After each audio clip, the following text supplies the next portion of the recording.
for simplicity's sake, I'll call you Enrique. Enrique, Pleasure being here. thank you for joining me. Thank you at for Tibalt's inviting me. Apprentice. All right. So let me ask you, Enrique, how long have you been playing Magic?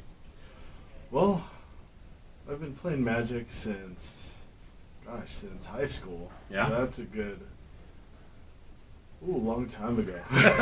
Maybe we don't want to know let's those just say numbers. Many years ago. All right, so like Probably 23. most people that have been playing for that long, you took a break from Magic, yeah? I did. What's the reason for taking that break? There were a couple of reasons. Anything you care? Was it related to the game or just life? It was just life. Just life. Okay. I thought, like me, you were going to say the fact that they print a new set every 2 weeks is maybe getting out of hand. You know, towards the end of Urza Saga block, it kind of felt that way. Especially when they brought out foiled cards. My goodness, I thought, well, this is just a money scheme, isn't it? Indeed. Okay. But you got back in. I did. When did you get back in? Do you know? Let's see. I came in. Let's see, around Mirrodin Besieged, I believe it's called. About the same time I got back into it also. In the meantime, I grabbed cards along the way every now and then. I'd buy a booster pack or whatever. Like you said, life happens. But so that's about the time I got in and started playing regularly. So one of the things that I've become obsessed with is what other people are thinking as they play those first 7 cards.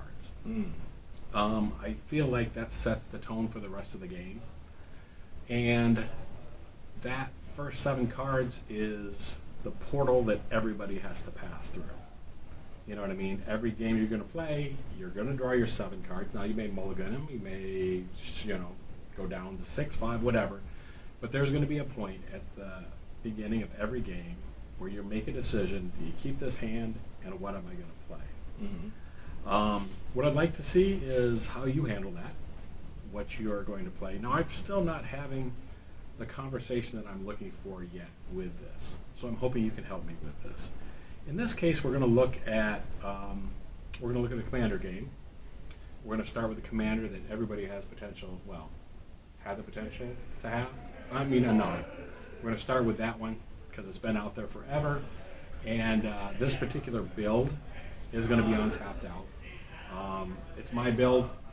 It's not necessarily anything that's that noteworthy, but I got to check something right now. As with many experiments, sometimes things go wrong. We're going to move on from that, and basically what I'd like to see is have you pull 7 cards and see what you do with them. Sure. All right, let's do that. So, Enrique, what we have here is a commander deck. And if you would, go ahead and open that up. Take a look at who the commander is going to be. We have here. We have Kaalia the Best. Indeed. Something else you'll notice as you take that out is there are, it's set up for our personal house rules there. Yes, I can see that. You'll want to take those land and distribute them in with the other 99 cards. All right.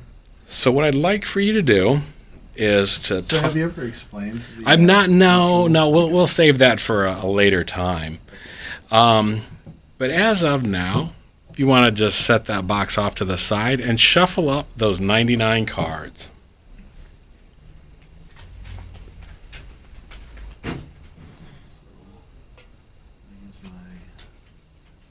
Lazy shuffle. All right. Especially because this deck might have the power 9 in it. Don't know. So, if you're curious as to exactly what this deck contains, you're free to go on to Tapped Out and see what it is in its current incarnation. It has had some upgrades, but no power upgrades. I tend to stick with budget things. At this point, what I'm going to ask you to do is to take the die, the D4 that's in front of you, right, and I want you to toss it there into that little black bucket before you. When you do, we're going to go even odd. If you go even, you're going to start the match. If we go odd, we'll have you throw the die again to determine where you go in the rotation. Okay, sure. All right, so here we go. That looks like a 4. That's a 4, which is an even. So you start. All right. Draw your 7 cards and tell me what you're thinking as you pull those cards. Okay. So when I draw cards, I don't look at them until I've drawn the 7. Okay. So I like the full impact of the surprise. Okay. Okay, so what we have here is, let's see, we have 3 lands, 2 mountains, 1 ruins of Trocaire, and then we have Regna the Redeemer, which is pretty sweet, Malfagor, then Rewards of Diversity, and Planar Cleansing. What's your thoughts when you see those first 7 cards? Okay, so all right, so I have certain qualms about this about this draw. Okay, so I don't have black at all in this hand, and I have a double black card, so that's a -1 point in my mind. I do have a land that could potentially give me 2 white mana. However, I would have to sacrifice it. So it makes casting this Planar Cleansing a little more difficult. I don't have any ramp. And the only card that I can cast out of this starter hand is the Rewards of Diversity. Which, I mean, it's nice to gain life, but it's not really gas to have like a board presence to protect myself. So what you're saying, would you mulligan this one? I probably would mulligan this, especially if we're doing friendly mulligans where we draw the 7 cards. Okay. I'd probably pitch this. All right. So one thing that we did determine that you were going to go first because you rolled even. Mm-hmm. We didn't determine how many people are at the table. That's true. So before we go any further, let's have you throw that die again. Okay. Now, with that said, if it were a one-on-one game and I started off with this hand, I would most definitely mulligan this. Okay. All right, so I rolled a 2. So you rolled a 2. So it's 1v1. You'd definitely mulligan this one. Yeah. Throw it back. Let's see what you get. All right. So let's see. I'll toss this back in. So we're going to say that it's not a friendly mulligan. Oh, okay. Okay. How much does that figure into when you're playing? Okay, so it figures a lot because being down 1 card on your draw is pretty big in my opinion. Okay. I am probably known as the blue player of our group. So I would have to say yes. So I like to draw cards. Drawing cards is kind of my thing, and big old fatty boom booms too. But yes, definitely drawing cards is pretty high up there.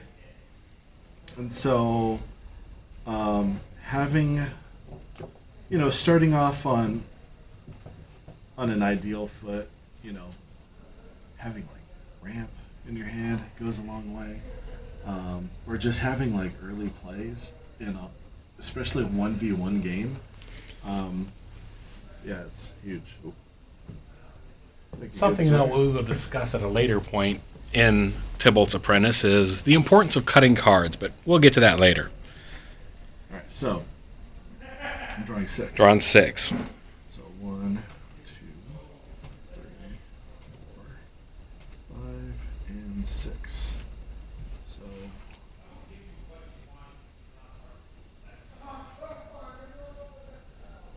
Okay, so.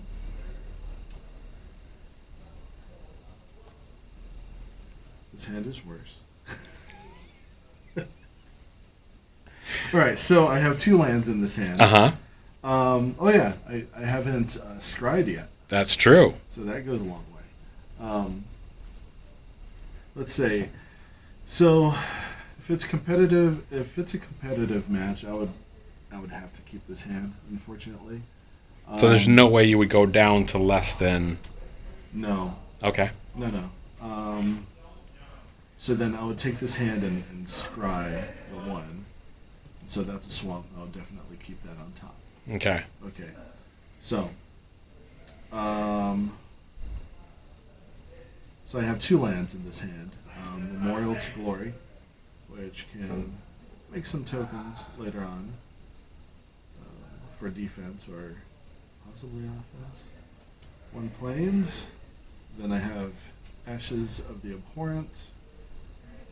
Bruce Tarl, Boorish Herder, which is an awesome name. Master of Warcraft, and Krav the Unredeemed, the other half of the regular pair. All right, so what's their first play? So first play is definitely the tap land. I mean, I'm not doing anything in this first play with this hand at all, so it'll definitely be the tap land. And that gives me the option of casting Ashes of the Abhorrent on my second turn. Indeed. Cool. So, so much for luck of the draw. Yeah.